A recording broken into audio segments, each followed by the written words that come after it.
And you are live.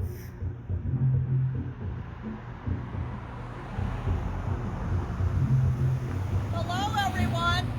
Welcome to the Fallbrook Gem and Mineral Society. It's a little noisy out here right now because in downtown Fallbrook, where we're located, we've got a drum circle going on. They do it every Sunday. Livens up the downtown area. We're literally sandwiched between San Diego and Los Angeles, inland from Oceanside.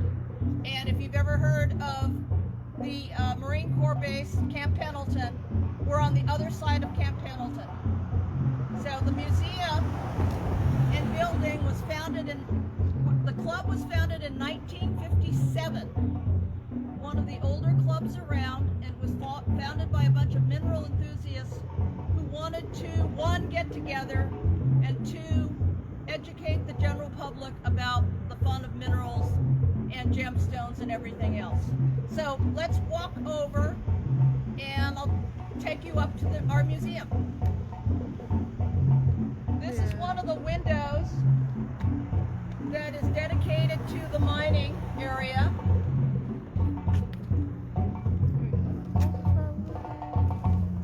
This building was originally, it's actually historical, the original telephone building for this little town of Fallbrook. We're walking up the general entryway, which we've dedicated to the miners in the area.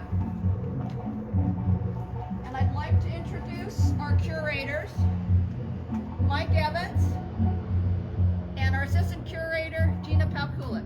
How are you doing? Greetings and welcome to the Fallbrook Gem and Mineral Museum. Alright, so before we take you in, I'd like you to see the mural here. The image used on this mural is that of our late former curator, Garth Berger, of which I'm sure many of the collectors are familiar with. He was curator for many years, and he had a great contribution into forming the museum, building the collection, and he and his wife Janice were among the very earliest members to join the Fallbrook Gem and Mineral Society.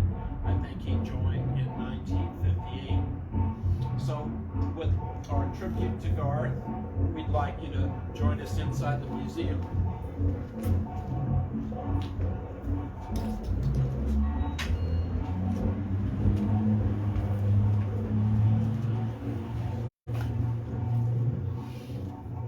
A good place to start is our latest exhibit. We had a lot of wonderful smaller pieces in our collection that would kind of disappear, put in with larger specimens. These cabinets are specially designed for highlighting colorful specimens of smaller sizes, and we had some wonderful things to show. What you're looking at right now is a collection of rough and cut tourmalines, and they're sitting on a frosted quartz base, and that frosted quartz base is kind of a trademark for collections that were built by Ed Swoboda, who was one of the really famous gem and mineral people of this county for quite a long time. Some of the tourmalines that you're seeing are from San Diego County, but there's also worldwide pieces.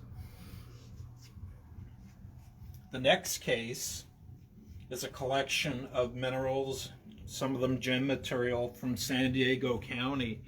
And this collection was built by Vi Dawson, and she goes back in history with collecting minerals and gems in the Pala District with her husband Norm Dawson. And this collection contains not only material from pegmatites but from other mineral localities in the county, and it's very versatile in that regard. So this collection was bought by Eugene Carl, but it was donated to the Fallbrook Gem and Mineral Society several years ago, and it's something we love to have here because Vi did a great job showing the wonderful pieces that we have. Next One more case with frosted quartz bases. That means, once again, Ed Swoboda. This is a rough and cut of various gem materials from worldwide locations, including tourmalines and emeralds and other things we all love. But the color of a lot of these pieces is spectacular, and as people come into the museum for the first time, they're really astounded to see these items, particularly ones that come from this county that people had no idea existed here. Okay, so if you'll join us here, let's go into the museum and take a look at some of our exhibits. We'll start here with a historical safe that was used by the Pala Chief Gem Company. This is one of the major mines in the Pala district that I think began mining in about 1903. So through the early 1900s, up until a little bit before the First World War, there was a lot of mining activity in the Pala area. This safe here, it makes one wonder what was contained in it one time. Perhaps magnificent kunzite crystals the mine was so famous for having produced. Perhaps cash, perhaps both. We'll never know. If it could only speak to us, it would have wonderful stories to tell. Sitting on top is a fairly large quartz crystal that was unearthed in the Ocean View mine a few years ago that we obtained. And it's one that actually people can come up and gently touch. It's a lot of fun. All right, so this whole side of the room, or the museum, contains exhibits that are pretty much San Diego County, and this is really our main mission.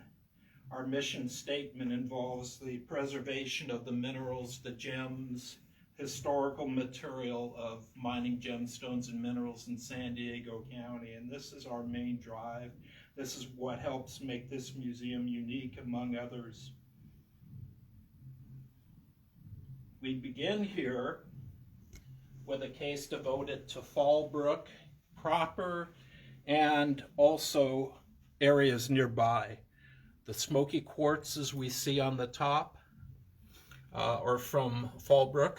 A lot of them were found in Fallbrook Street, and I would say that was about 1958, 1959 when most of those were found. Many of them were associated with epidote. We have some more examples here. We have epidote from Camp Pendleton and Fallbrook. And strangely enough, there was a pegmatite found in the late 1950s in Breeze Hill and Vista, and there are color tourmalines found there. This particular specimen has quartz clevelandite and small colored tourmalines.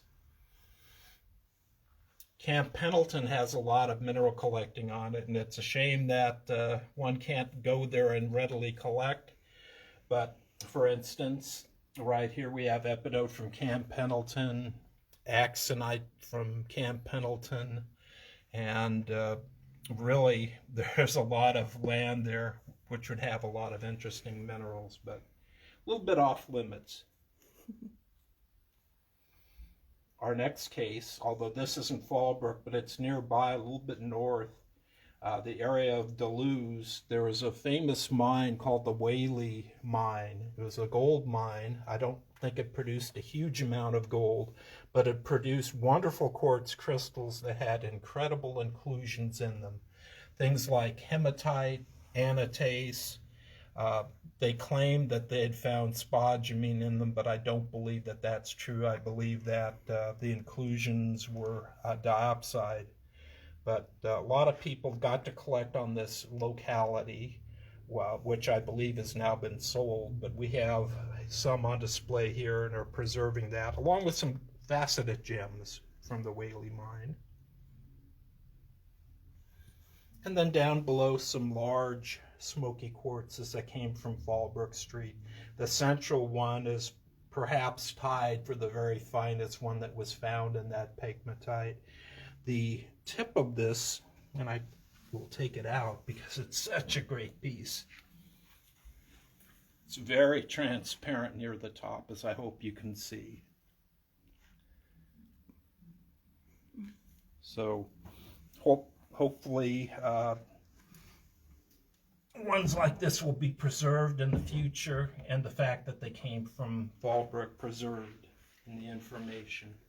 So occasionally we have a kid come into the museum and claims that they found a quartz crystal in Fallbrook, and for the most part I think they're pretty accurate in saying that.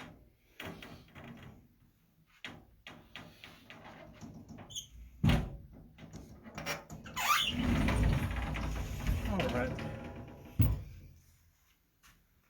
Moving along, away from Fallbrook, probably one reason that there's so many gem and mineral collectors and people in the business in this area may have come from the very fact that the famous tourmaline mines at Pala are not that far away.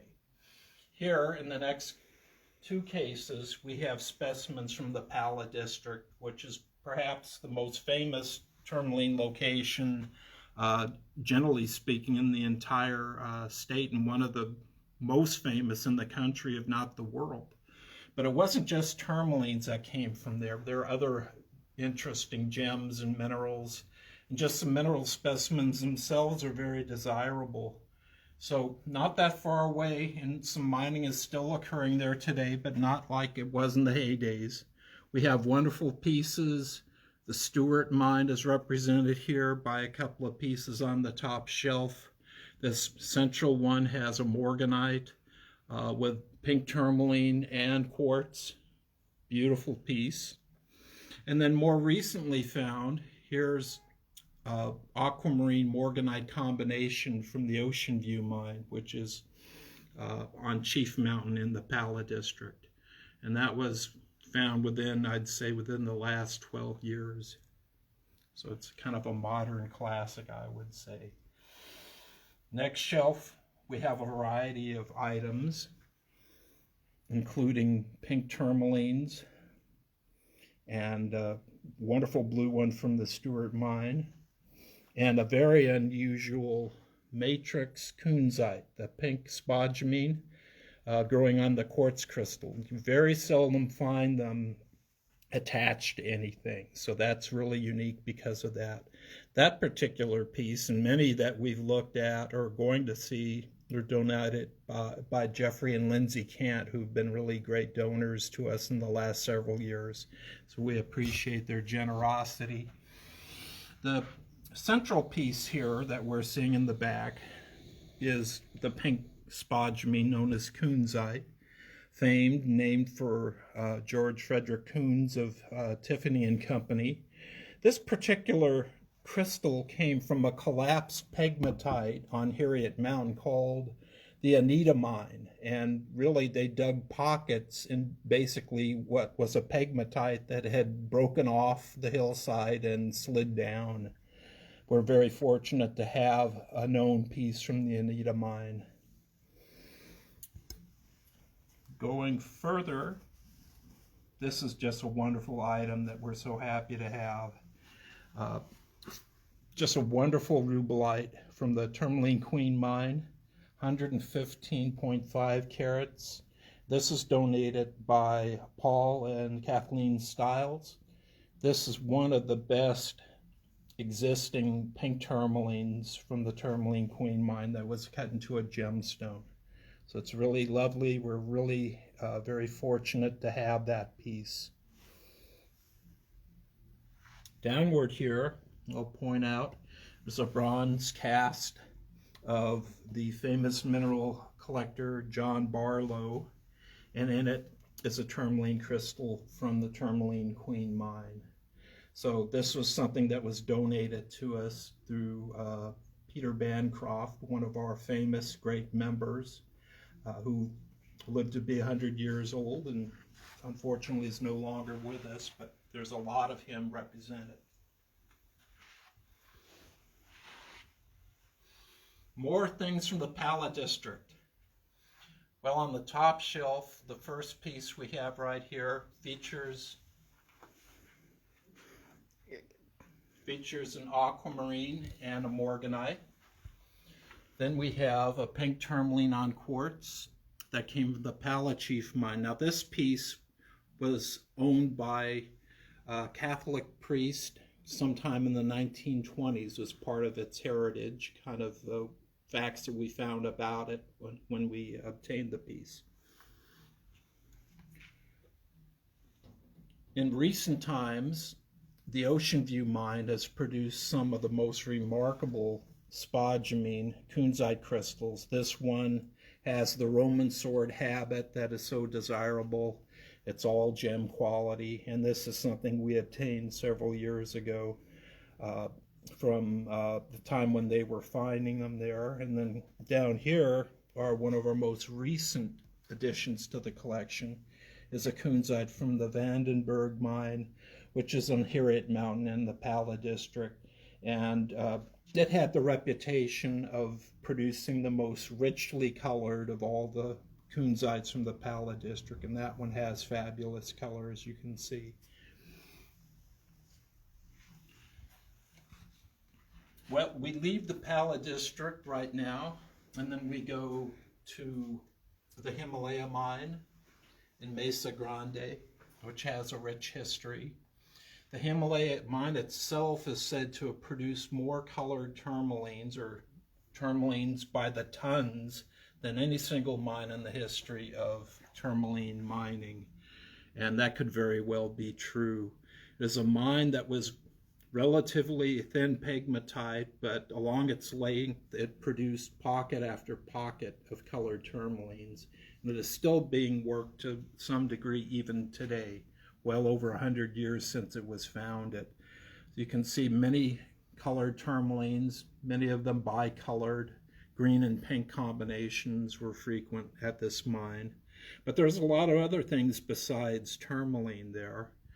A lot of rare minerals. I do want you to see this beautiful carving here. There's a rough and cut.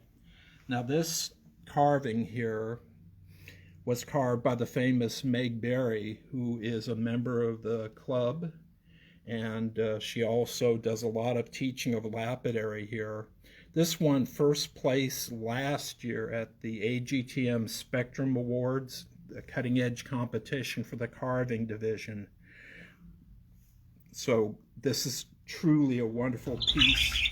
It's from the Himalaya mine, the rough. That's a remaining part of the rough that wasn't carved. But as you can see, the detail in it, it's magnificent. And I believe we've dubbed it as the Himalaya Rose. So it's a wonderful piece. We're very fortunate to have acquired it for our collection. Now, carvings like this were popular with the Empress of China, who most of the pink tourmaline went to back in the early 1900s.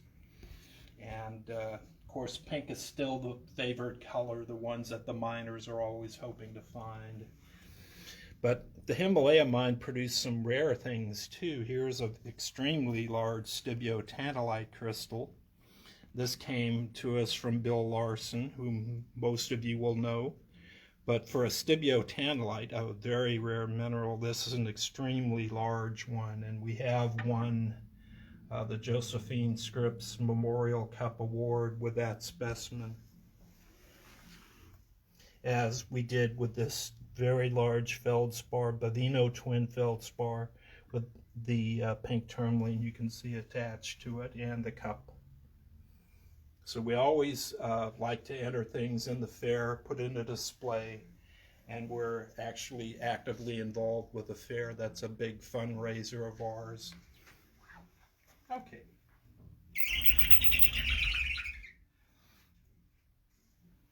So one, saying goodbye to the Himalaya mine, but not forgotten. One of our favorite places, but another favorite one in San Diego County is the Little Three mine, and we have some wonderful items from there. For me, this is one of my favorite pegmatite mines. Can't really tell you why, I just like it, but it's situated in the mountain town of Ramona. It was founded in the early 1900s as well, but eventually, I think it was in the 1940s, Lewis Spalding Sr. acquired the property and worked it for many years, and then the mine went to his son, Lewis Spalding Jr., who worked it up until recently when he passed away. But it was mostly all hand digging.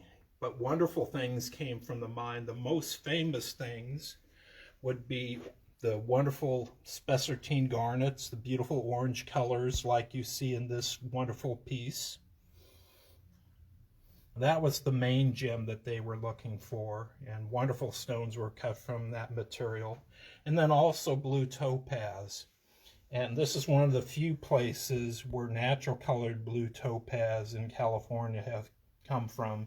This particular one was in the collection of Garth Brooker. We recently acquired it, and it's a really nice one. It's got a lot of color to it. We have specimens from the Little Three mine from Josephine Scripps, who was one of our famous members. Wonderful mineral collector of her time. This particular piece here and this one were two of her notable Little Three mine pieces. And so is this one here, which is also won awards at the fair, with the smoky quartz and the beautiful spessartine garnet you can see there. So one other thing I'd make mention of, some rare minerals have been found at this mine as well, and this is a danburite, which collectors will remember usually comes from Charcas in Mexico, and they're pretty common, but they're not common in pegmatites. This is the largest danburite crystal ever found at the Little Three mine, and we acquired it. So we're happy to have that as an oddity.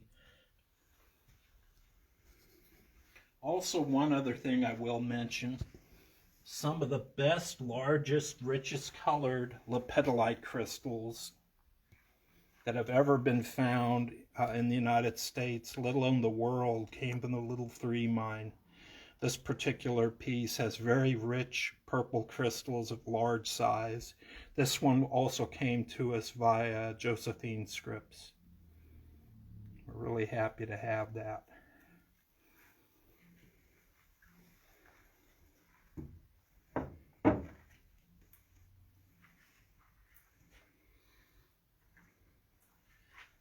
Large crystals of tourmaline are known from the district. The Little Three mine produced them.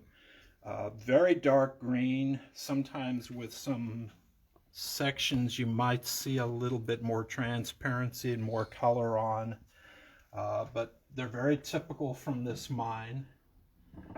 Occasionally, crystals would be found that had some topaz crystals growing on the termination, and this particular one has some small topazes growing on it.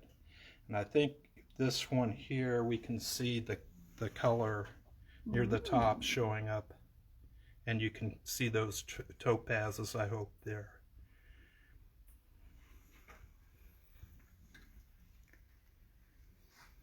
Okay, that's some of our collection from Little Three mine, which we like very much.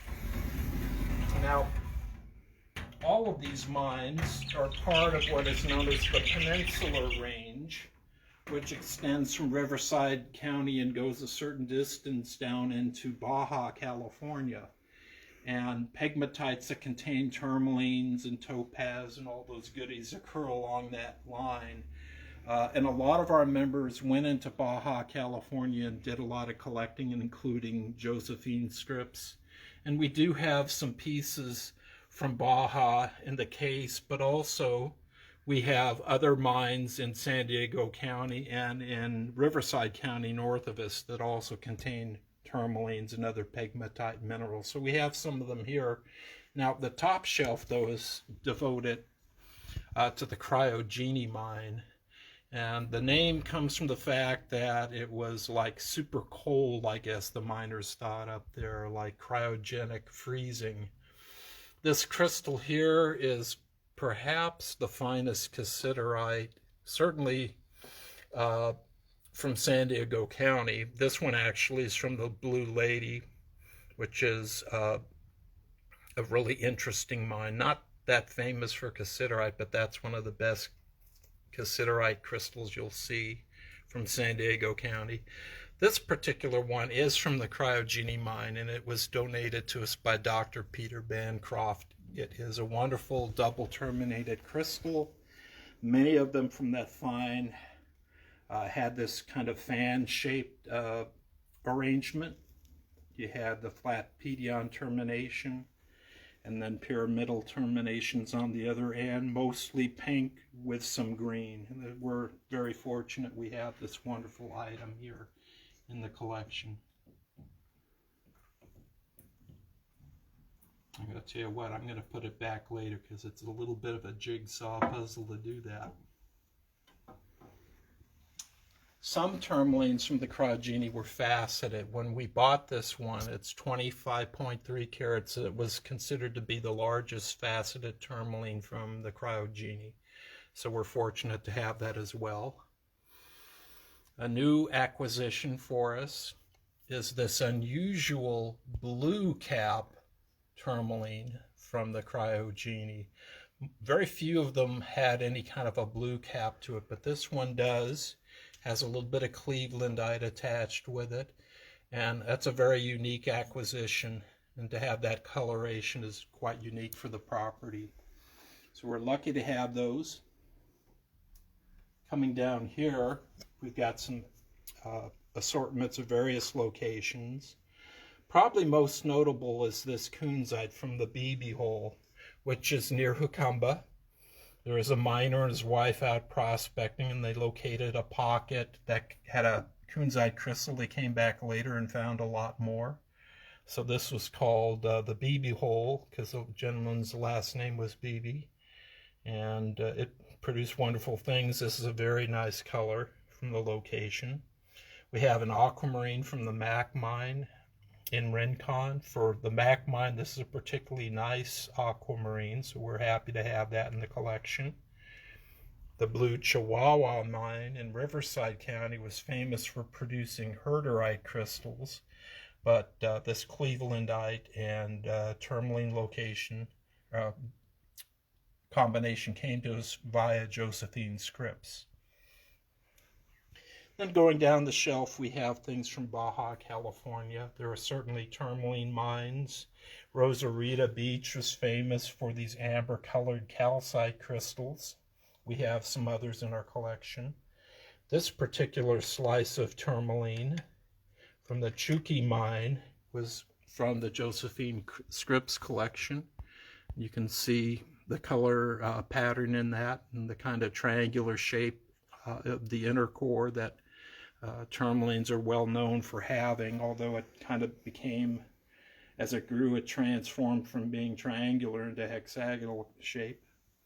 It's very interesting.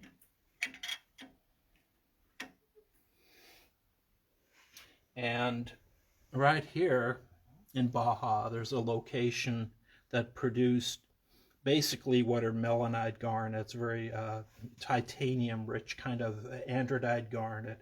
This is really a great cluster from that location. Ojos Negros, I believe, was the locality name. We're lucky to have this big display piece. And some other things. Tourmaline on matrix, donated to us by Ed Headley, and this from Kauai Mountain. And with that, let's move on to something for the kids, just real quick. I mean, when I was a kid, dinosaurs, I loved them before I even loved minerals and gems. So this is donated to us, and it was made by a 10-year-old, and it won some awards. And it's very fanciful, but kids love it. And I'll tell you, if we can just get a couple of kids to see this and get turned on to science and gems and minerals and dinosaurs, it's worth us having it here. So Dinosaur Land is a favorite with the kids.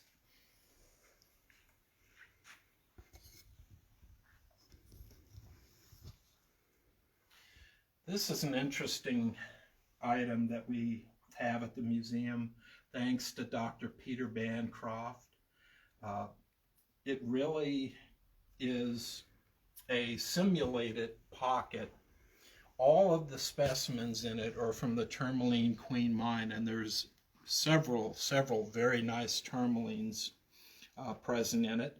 And of course, quartz crystals, lepidolite, and other things. This is not a reconstructed pocket, but it's a simulated one. Now, John Barlow and Peter Bancroft worked together making at least a couple of these pockets. The very first one, I understood, was actually bought right in the mine, and it was disassembled and then reassembled exactly like it occurred. This one just has specimens from the tourmaline queen mine. Now, after John Barlow passed away, Peter Bancroft was able to obtain this and bring it to the museum.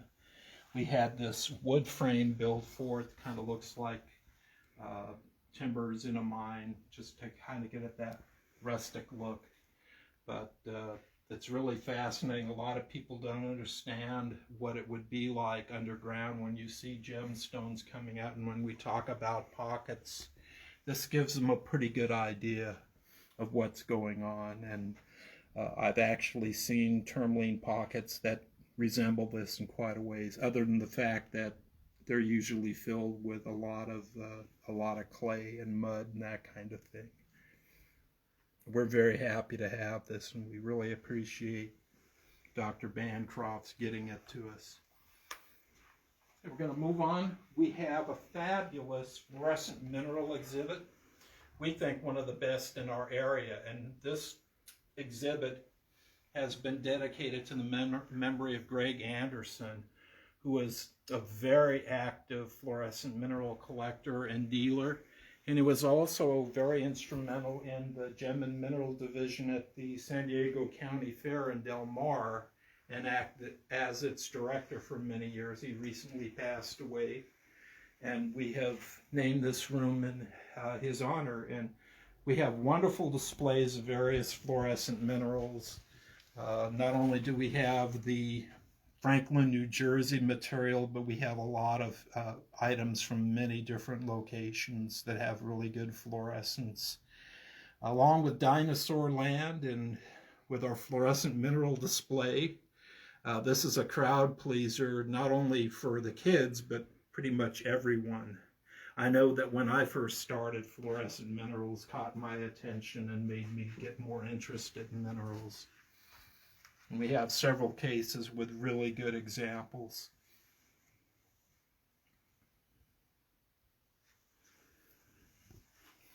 We also put in a case that has some other materials that fluoresce. There's glassware and things like that actually have fluorescence to ultraviolet.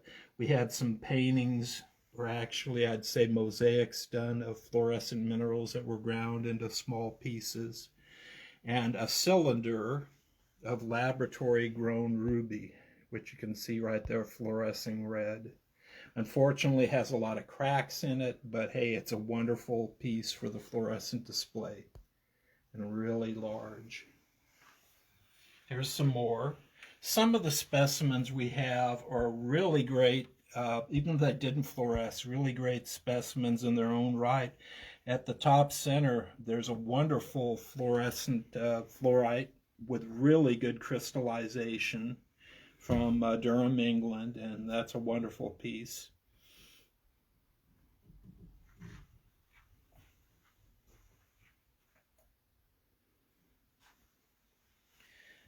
And we also have another piece at the top center, and that's from the Roger Lee mine, which has England has excellent fluorescence. And even the Red Cloud mine in Arizona, famous for its wolfenites, the fluorites there are vividly fluorescent, as that example shows us. And spheres and eggs that fluoresce are worthy of being put on display, and they're really unique. So we have some great ones here.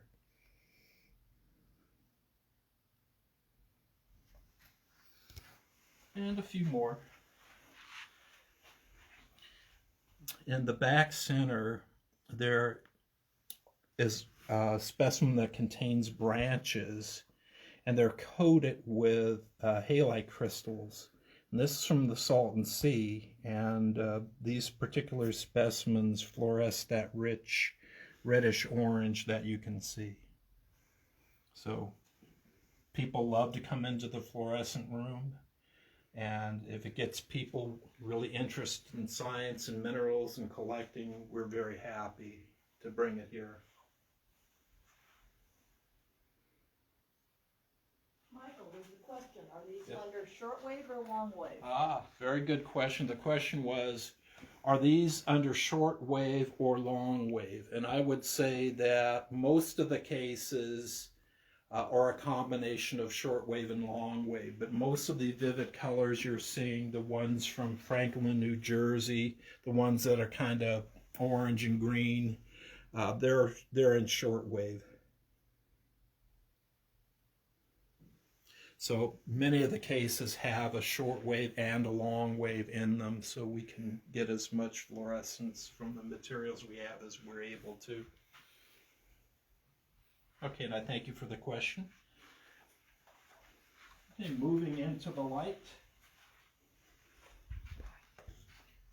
Along this side of the wall, we have mineral specimens from all over the world. Now, I've told you that San Diego County is our main drive, our main thrust, but we still have an excellent collection of things throughout the world, which I'd love you to see.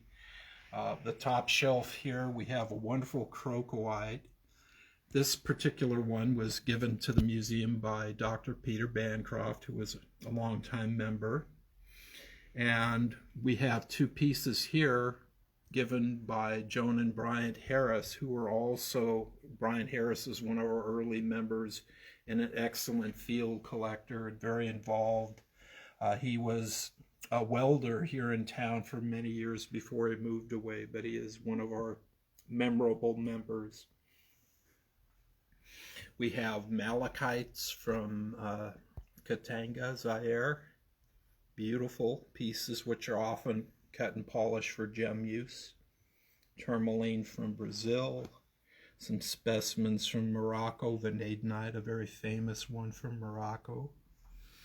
And then I want to point attention to this particular piece right here, dioptase from the Tsumeb mine in Namibia. That one came to us thanks to Dr. Peter Bancroft as well. A really beautiful piece of a rare silicate mineral. And then a few other nice things down here. Calcites, manganese calcite, just wonderful things. Moving along here, we have some more eggs. We happen to have a very large egg collection, which sometimes is out and sometimes is not, but we leave some eggs out all the time. Lapis lazuli and turquoise, very nice pieces. Some stalactitic quartz, Japan and from India. And going down one case, we have some really remarkable pieces. The aquamarine is a particularly nice one that came from Jeff and Lindsay Kent. We have some gorgeous pyromorphites, one from France and another one from China, both really fine quality. We're happy to have them. Coming down, we have minerals from India, from the trap rock quarries near Pune and in that area, Maharashtra state in India. We have a green apophyllite. We have mesolite, the little acicular needle-like white crystals. Thompsonite, given to us courtesy of Joe and Ann Andraka, who are members of the society for many years. And one of our wonderful pieces, this cluster of aquamarines here from Pakistan, and it's accompanied with some pink fluorite and muscovite mica. This is just a spectacular aquamarine piece. Although it seems like there's a crack running through it, it is not repaired. So that happened naturally, and nature did the repairing for us. And then another Thompsonite given to us by Joe and Ann Andraka. We thank them for that. Some more international minerals. Actually, we're getting some international. Let's go to the bottom shelf here, because we have two wonderful English fluorites. And the one in the very center is one of the finest large fluorites from the Roger Lee mine. We're very fortunate to have this donated to us. It's one of the best in the world. I'm showing you with a shortwave pen right now the fluorescence that it has. In fact, our docents will demonstrate this, and also the neighboring fluorite from England. It also has wonderful fluorescence, as you can see. In fact, the word fluorescence and fluorite, they sound a lot alike, because really fluorescence was noted in the fluorites from England. Moving up another shelf, we have fluorites, some from there's one from Spain with a quartz crystal from Burbus, a remarkable location. We have another English one in the center. Wonderful, wonderful piece. But the other ones, and another one from Spain, the other pieces are from the United States. From the Illinois Fluorite Mining District, lots and lots of wonderful, colorful fluorites were found for many years. But unfortunately, in recent times, those mines have all been shut down and pretty much have all flooded with water. So their time came and went, but in recent times, China has kind of made up for the fact that American fluorite production has disappeared. And we have other fluorites up here. Namibia produces some beautiful ones, this piece right here. We have from Ohio, and another one from Ohio, from Clay Center. This polished slice is from Illinois. So just some wonderful things. Moving up on the shelf, we have smoky quartz donated to us by Gene Reynolds, a really nice collector who likes our museum. We thank him. Calcite with marcasite from Brushy Creek in Missouri.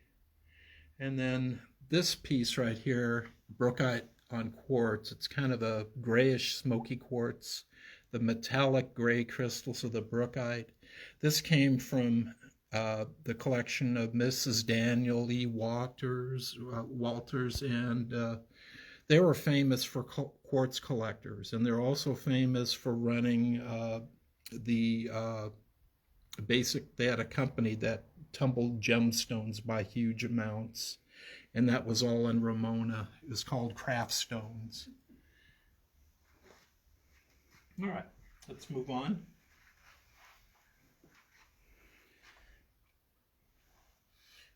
We kind of transcend from the bottom of the shelf from some really interesting amethyst, certainly one of the most collectible, colorful minerals that we know. The huge piece in the center here is from Bolivia, just across, just barely into Bolivia from Brazil. This is a place where they find crystals that are partly orange and purple, which they call ametrine. This piece right here is pure amethyst. We have an amethyst here that is from the most famous American location for amethyst, Four Peaks in Arizona, and some beautiful gems have been cut from material from there. Amethyst occurs in geodes. Here's some from Chihuahua, Mexico, and amethyst from Rio Grande do Sul in Brazil, where amethysts often form in stalactite-like formations, and also in geodes. This particular one from Artigas, this is donated by Dr. Peter Bancroft. And recently, these beautiful quartzes that have been dubbed cactus quartz often occur in amethyst color, and this is a really good example of how rich the color can be. Moving up another shelf, we have some other worldwide occurrences. Well, in Spain, there's a wonderful quarry that produces pyrites in cubes. You can see one right here in matrix. And there's a lot of it there, but they're hard to get out without damaging them. Often the pyrite crystals, this is iron pyrite by the way, grows in clusters where the cubes seem to be crammed into one another, and that's an excellent example of that. So we thought that it was fun to have descending size cubes, so we make these little snake-like designs here. Have fun with that. Rutilated quartz with hematite and rutile. There's kind of like a little star formation in that particular quartz cluster from Bahia, Brazil. And then here's a quartz from England, which is on a bed of little hematite crystals. And that's a classic location. Going up on the top shelf, we have some wolfenites that are quite nice. This one from the Ahumada mine in Los Lamentos, very famous location. The central one is from the San Francisco mine. These are very colorful but very thin wolfenite crystals that also have orange mimetite with them. They're very delicate. This is a really fine example of wolfenite from a mine that hasn't produced in a long time, from what I understand. And then we have a wolfenite from the Glove mine, and a former member, Joella Olson, donated that to us. This one has better color than you see in most Glove mine pieces, but the mine was famous for producing very large crystals and large clusters of wolfenite. But when they first were doing the mining, there are crystals on the floor, and when they walked along, you'd hear them crunching, and like if you're stepping on a bag of potato chips. Oh, no. But you know, I guess to get an omelet, you got to break an egg sometimes. It's I hate to think about it, though. Here from major donation from Lance Happel. One of the things we got were some selenite from the Red River Spillway. Here's one of the nicest ones that we received. Beautiful piece, beautiful clusters. We're happy to have that as part of our collection as well. Let's move down. Speaking of Lance Happel, a lot of things that we got in the donation were coppers from Michigan, and on this shelf, this is exclusively coppers from Michigan, most of them from Lance Happel. There's one particular one I want to point out. When I first opened and looked at it, unwrapped it, I thought, E.T. This particular piece looks very much like E.T., and I think most people who've seen it have to agree. Yes, that's E.T. I don't know if he ever phoned home or not to say that he's now in the Fallbrook Museum, but we're glad to have E.T. here as one of our pieces. I also think this one in the center looks very much like a dragon, and hopefully with a long neck and that head sticking out there, you might agree with me on that one.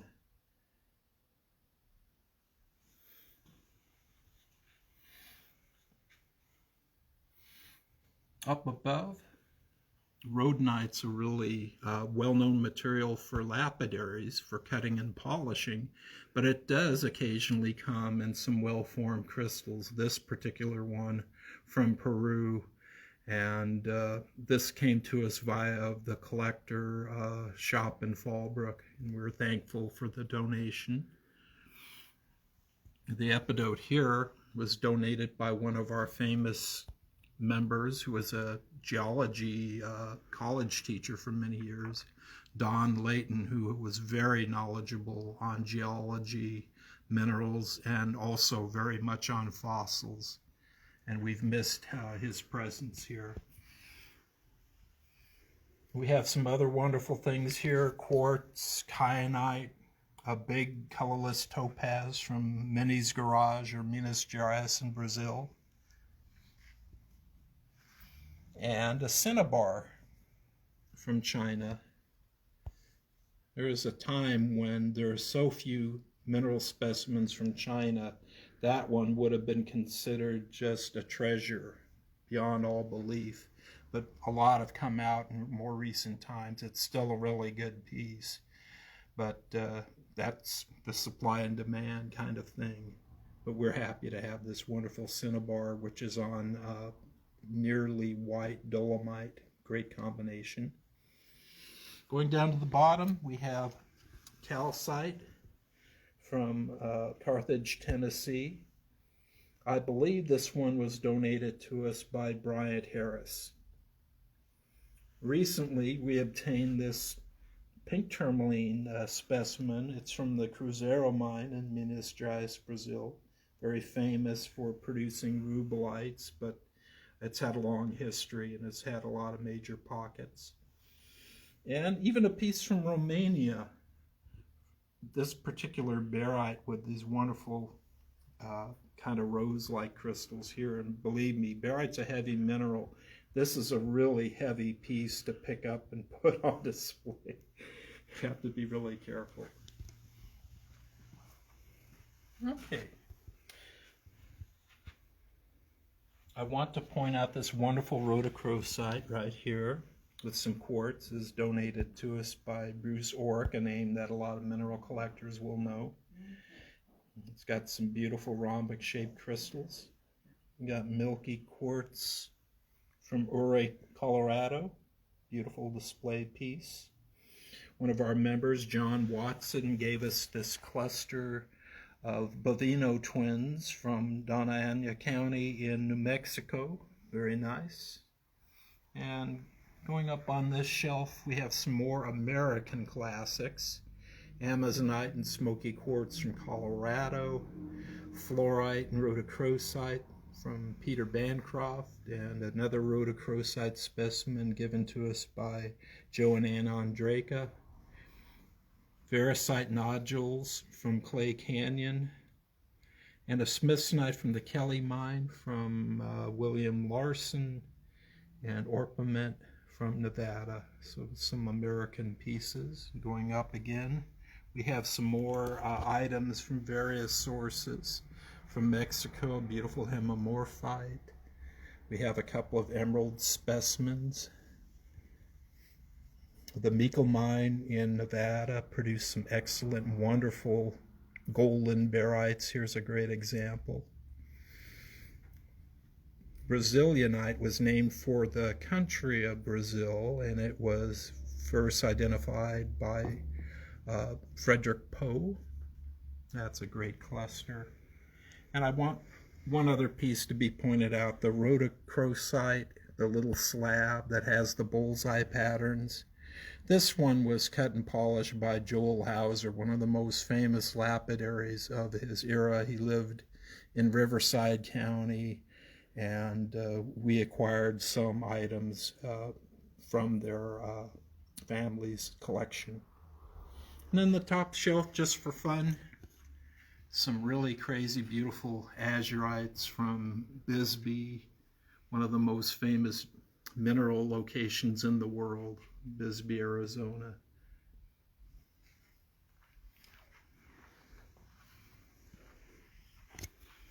Okay, here's a special display. I've mentioned our curator, Garth Bricker, recently passed away. One of the things Garth liked doing more than anything else was collecting, and one of his favorite places, if not his favorite place to collect, was the Red Cloud mine, which in those days was Yuma County. I think they now say it's in a different county, but anyway, let's say Yuma County. He collected there for like at least 30 years, and he did find some very fine material. Some of the best ones are on display right here, and these are on loan from the Bricker family to the museum. We're very happy to have them on display. Not only did Garth keep really nice wolfenites from the mine, but he also brought out artifacts as he found them. One of the most curious ones is this doll. So it would seem like perhaps some of the miners children played underground, and one of them left or misplaced their doll. Now, the Red Cloud mine was mined for silver, and at one time the wolfenite was not even cared about.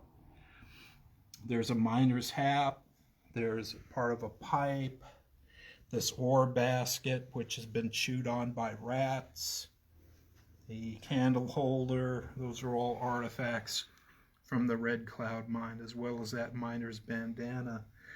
And you probably wore that around your face because this is one of the dirtiest mines that you'd ever go into. And anything you would wear going into it, you could, I mean, the biz bag wouldn't work. You'd just have to throw it out. But wonderful specimens.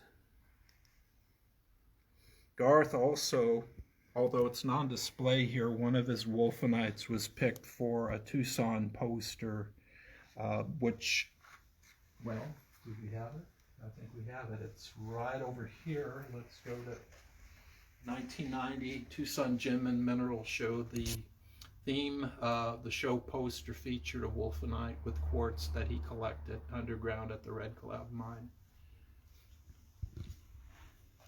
One other piece that I'd really like to make notice of is this 5.8 carat faceted wolfenite. Now, they find wolfenites underground that are facet grade occasionally. As far as we know, this is the largest faceted Red Cloud wolfenite in existence, and probably one of the greatest of all faceted wolfenites of any kind. So it's really remarkable. Wolfenites are very fragile and very soft, so just to even cut and polish one is really saying something, and you would never want to try to risk putting it into jewelry. You'd probably break it right away trying to tighten a prong. So we have just fantastic items from the Red Cloud. We're so happy to have it here, and Garth certainly had a lot of fun, and he really found great things. We're happy and thankful to Janice Bricker and the rest of the Bricker family for allowing us to have these on loan here.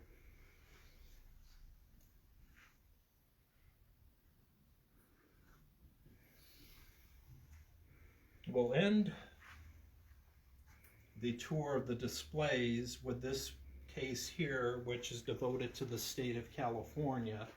Now, in a way, we had many cases that were because of the San Diego County material, but the whole state of California, not only one of the largest states, but it's one of the most mineral-rich states.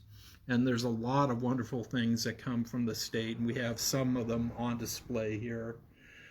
We also have some things associated with the state. For instance, the state mineral, well, it's gold, so we have some gold ore samples here, especially for kids to see. The state gemstone is bonitoite, and we have a fabulous matrix specimen here covered with some wonderful large bonitoite crystals. This is an extremely rare gem and mineral item, particularly to have them in such excellent condition and so many of them on a piece. So I'm sure a lot of mineral collectors are fully aware, but we're very happy to have this one. We also have a replica of Smilodon californicus, who happens to be the state fossil. So when people come in, and our docents will tell people or ask them if they know what the state gem or mineral or fossil is, and we have examples here to show us. Recently, a state dinosaur was added to the list, but unfortunately we don't have one of those to show. But California is an extremely rich state for minerals. This colemanite here from the Billy Mine in Death Valley is part of our heritage of the borax mines in the 20 Mule Team days. We have a wonderful rutile crystal on matrix from the Champion Mine, which is on White Mountain in California. This was a mine that was worked for material for making spark plugs, the early spark plugs.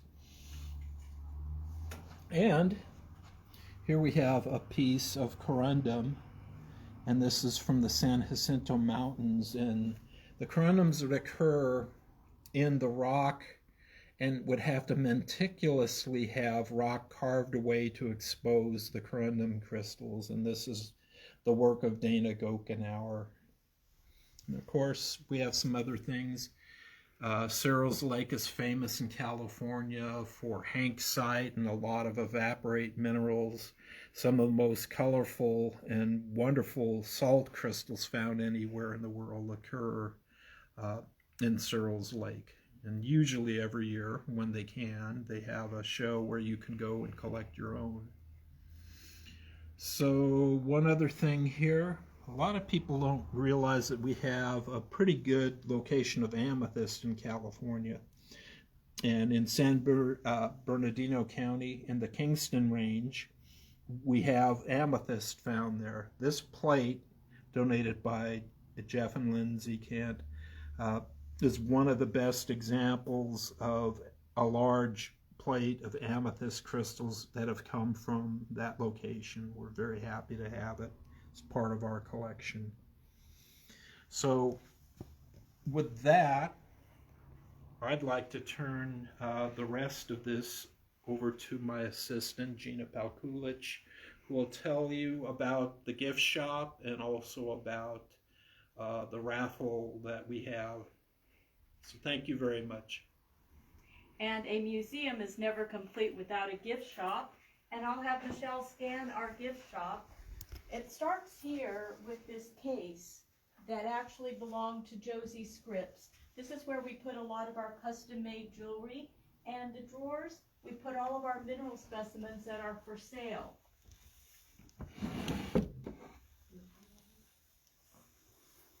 Thank you, Michelle. People love to come here to buy minerals and jewelry for their family. And we have just about anything that you would like to have. We actually started selling cloth masks that one of our members are making with minerals on them. I know we're coming up to our hour, so let me go into our Precious Treasures raffle. We're having a raffle on December 10th to raise funds for our club and our museum. We have 9 items that have all been donated. It is $5 for 1 ticket or 5 for 20. What's incredible, we have 2 pieces from Meg Berry that are in this case that we'll be raffling off. We have an aquamarine that is hand carved, and a tourmaline that was actually wire wrapped by Michelle, who is actually doing all of our camera work today. We have a piece of petrified wood that was donated to us by Richard Lung. Pyrite on sphalerite, and that was donated to us by Cal and Kareth Graber. A beautiful jadeite and pearl necklace that was actually donated and made by one of our club members, Malene. We have a sterling silver and turquoise piece that was donated by Sunny Vote. We have a Gem and Crystals written by Peter Bancroft and signed by him. And we also have a beautiful piece of jadeite that came from, let me see if I can remember. This is actually donated from the estate of Marion Roston. But these will be drawn on December 10th. And Michelle, could you say how, do we go online to purchase the tickets? Yes, you can purchase the tickets online and we will ship everything for free. Thank you. Thank you so much for joining us today. And I'm glad you had a great time. And Mary, if you want to close for us. Thank you, everybody. Oh.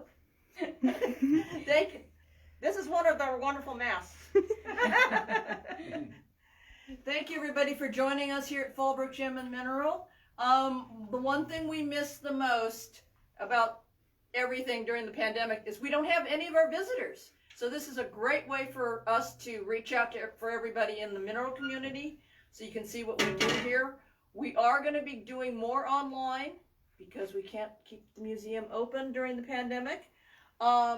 and we will be starting to offer mineral specimens, masks, gift items online for your buying pleasure. So we'll be making announcements in the COVID Home Gem Show about what we have available.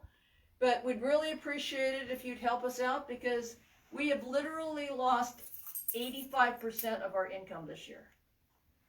And so anything you can do to help us out. And besides, you could win a wonderful prize if you buy some tickets. So thank you for coming. And when things calm down and you can visit, we really hope you can come here and visit us here at the museum. Yes. Thank you.